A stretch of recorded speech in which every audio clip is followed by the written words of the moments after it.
Another item that we've added to our homes to keep them healthy are these ionizers or UV lights, air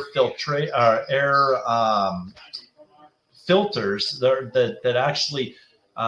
remove the dust particles and germs and bacteria from the air. So these ionizers or UV lights are really good for germs, bacteria, things like that, because they actually neutralize and kill or disrupt these bacterias. And that's really what we want to get out of our air conditioner system. If you're looking to make your air conditioner system an indoor air cleaning